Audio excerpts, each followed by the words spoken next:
1857 के रिवॉल्ट के बाद अंग्रेज़ों के सामने एक बड़ी कश्मकश थी। कश्मकश ये कि इस विद्रोह में जिन क्रांतिकारियों ने भाग लिया वो मरने से भी नहीं डरते थे, तो उन्हें ऐसी कौन सी सज़ा दे जो मौत से भी भयानक हो। काफ़ी सोचने के बाद अंग्रेज़ों के दिमाग में एक आइडिया आता है, और ये आइडिया था सेल्यूलर जेल, यानी काला पानी। एक जेल जिसमें चींटियां आटा नहीं बल्कि इंसान का मांस खाती थीं। 19वीं सदी में अंग्रेज़ इस जेल में कुल 80,000 कैदी लेकर गए, जिनमें से सिर्फ 30,000 ही वापस जिंदा लौट सके। अगले 10 मिनट में आप धरती पर मौजूद एक ऐसे नरक की कहानी सुनने वाले हैं जिसे खुद कई अंग्रेज़ों ने बंद करने की मांग की, और आपको ये लगने लगेगा कि उन क्रांतिकारियों को इस जेल में ले जाने की बजाय फांसी पर लटका देना कई बेहतर होता। 1857 की क्रांति वो तूफान था जिसमें अगर थोड़ी और एकता होती और ये कुछ समय और लंबा चल जाता तो अंग्रेज़ी हुकूमत का भारत से सफाया हो जाता।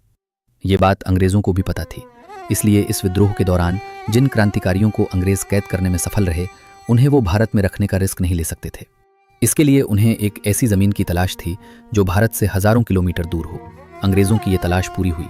मेनलैंड इंडिया से लगभग 1300 किलोमीटर दूर सुदूर समुद्र में अंडमान एंड निकोबार आइलैंड्स की राजधानी पोर्ट ब्लेयर पर 10 मार्च 1858 को लगभग 1000 क्रांतिकारियों को एक जहाज़ में बैठाकर अंडमान एंड निकोबार की तरफ भेजा गया।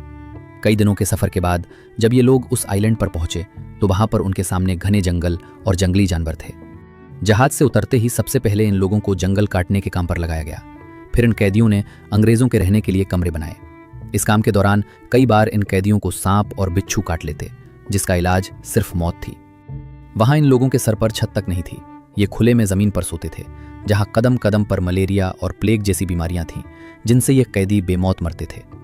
आने वाले कुछ सालों में यहाँ कैदियों की संख्या इतनी बढ़ गई कि अंग्रेज़ों को एक प्रॉपर जेल बनाने की ज़रूरत महसूस हुई। साल 1896 में ये काम शुरू हुआ। सबसे पहले एक बड़ी चारदीवारी बनाई गई जिसके बीच में एक बड़ा टावर बनाया गया। जेल का निर्माण कार्य कैदियों के कंधों पर ही था। मुख्य इमारत के कंस्ट्रक्शन में बर्मा से लाई गई लाल ईंटों का इस्तेमाल हुआ। 1906 में बनकर तैयार हुई ये जेल 7 इमारतों में बटी हुई थी। जेल की मुख्य इमारत के अंदर इमरजेंसी के लिए एक बड़ी घंटी लगाई गई।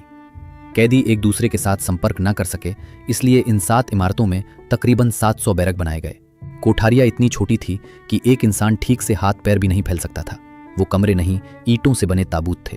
इस जेल को धरती पर बना हुआ नरक क्यों कहा जाता था, इसके पीछे वजह थी इसकी बनावट और यहाँ पर रहने वाले अंग्रेज अधिकारी जो जल्लाद थे। जेल में रहने वाले प्रत्येक कैदी को कोल्हू के बैल की तरह हर रोज नारियल का तेल निकालना पड़ता था, और जो कैदी ये काम नहीं कर पाता उसका शरीर कोड़ों से छिल दिया जाता।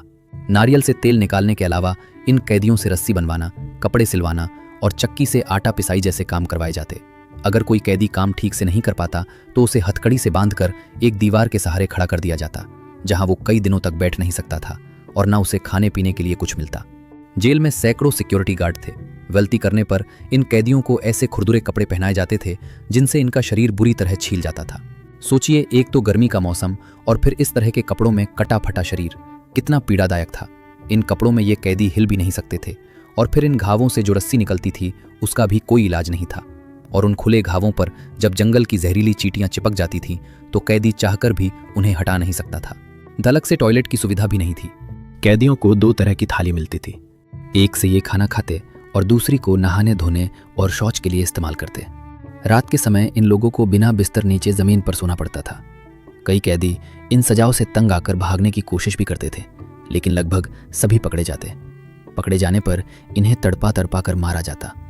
इन सब के बाद भी अगर कोई कैदी भागने की कोशिश करता तो पहले तो वो वहाँ से निकल ही नहीं सकता था, क्योंकि जेल के चारों तरफ बस घने जंगल ही जंगल थे, जहाँ पर जंगली जानवर उन्हें नोच नोच कर खा जाते।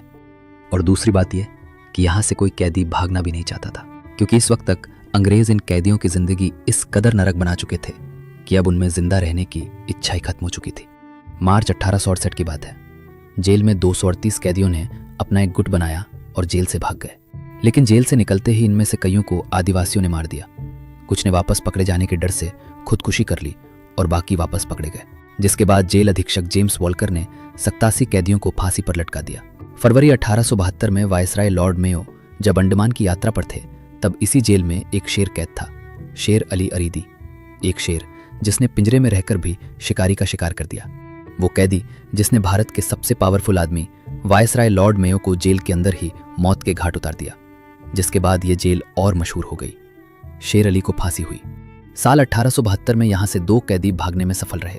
इन दोनों ने जंगल से लकड़ी काटी और एक नाव बनाकर कोलकाता की तरफ भाग गए। लेकिन ये उनकी बदकिस्मती थी कि बीच रास्ते में उन्हें एक अंग्रेज जहाज मिल गया और दोनों वापस पकड़े गए। 1857 के मशहूर क्रांतिकारी और उर्दू के प्रसिद्ध शायर अल्लामा फजले हक खैराबादी भी इस जेल में कैदी थे। खैराबादी इस जेल के बारे में लिखते हैं कि हर कोठरी में कच्चा छप्पर था जो दुख और बीमारियों से भरा हुआ था। कोठरी की छत हर वक्त टपकती रहती थी, हवा पथरी से भरी थी और बीमारी का खजाना थी। बीमारी सस्ती थी और दवा महंगी थी। बीमारियों की तो कोई गिनती ही नहीं थी। चारों ओर खुजली और कुबा फैली थी। घाव भरने के लिए कोई इलाज नहीं थी। दुखी आदमी को दिलासा देने वाला कोई नहीं था, ना ही बीमार व्यक्ति पर दया थी। दुनिया की कोई भी मुसीबत यहाँ के दुखों की तुलना में कुछ नहीं थी। यहाँ साधारण बीमारी भी खतरनाक है। बुखार मौत का संदेश है और मस्तिष्क की सूजन का मतलब तो मौत है। यहाँ कई तरह की बीमारियां हैं जिनका किताबों में नाम तक नहीं है। जब कोई रोगी मर जाता है तो साफ सफाई करने वाले शैतान लाश को उसके एक पैर से घसीटता हुआ बिना नहलाए कफन के उसके सारे कपड़े उतार के एक ढेर के नीचे दफना देता है। न उसके लिए कब्र खोदी जाती है और ना ही मृतक के लिए नमाज अदा की जाती है। अंततः 1861 में 65 साल की उम्र में खैराबादी भी इन्हीं दुखों के साथ दुनिया से विदा हो गए। 1908 में चंदन नगर में कमिश्नर के घर बम फेंकने वाले इंदु भूषण रॉय को भी इसी जेल में रखा गया था। जब से वे इस जेल में गए थे तब से उन्हें हर रोज अपमानित किया जाता था, जिससे आखिरकार वे इतने टूट गए कि उन्होंने माफी मांगने के बजाय अपने कुर्ते से फांसी लगा ली। इंदु भूषण की तरह इस जेल में हर रोज कई कैदी खुदकुशी करते थे। कई बार इन सब से परेशान होकर कैदियों ने भूख हड़ताल भी की, लेकिन अंग्रेज इतने जालिम थे कि वे जबरदस्ती इन कैदियों के मुंह पकड़कर उसमें एक नली के जरिए खाना डाल देते और ये खाना तब तक डाला जाता जब तक कि कैदी मर न जाए, ताकि डर के मारे अगली बार कोई और कैदी भूख हड़ताल न कर सके। काला पानी का ये यातना आत्मा शिविर साल 1942 तक चला। फिर सेकेंड वर्ल्ड वॉर के दौरान 1942 में अंडमान और निकोबार द्वीप पर जापान का कब्जा हो जाता है और फिर तो अंग्रेजों के खुद के पैर भारत से उखड़ने लगे। इसलिए 1945 में ये जेल हमेशा हमेशा के लिए बंद हो गई। अंग्रेज इस जेल में कुल 80,000 कैदी लेकर गए, जिनमें से 50,000 कभी वापस नहीं लौट पाए। वो 50,000 लोग सिर्फ आंकड़े नहीं थे, वो किसी के बेटे, किसी के पति थे। आज सेल्युलर जेल की दीवारें खामोश जरूर हैं, लेकिन अगर आप ध्यान से सुन तो ईंटों से आज भी इनकलाब की गूंज सुनाई देती है।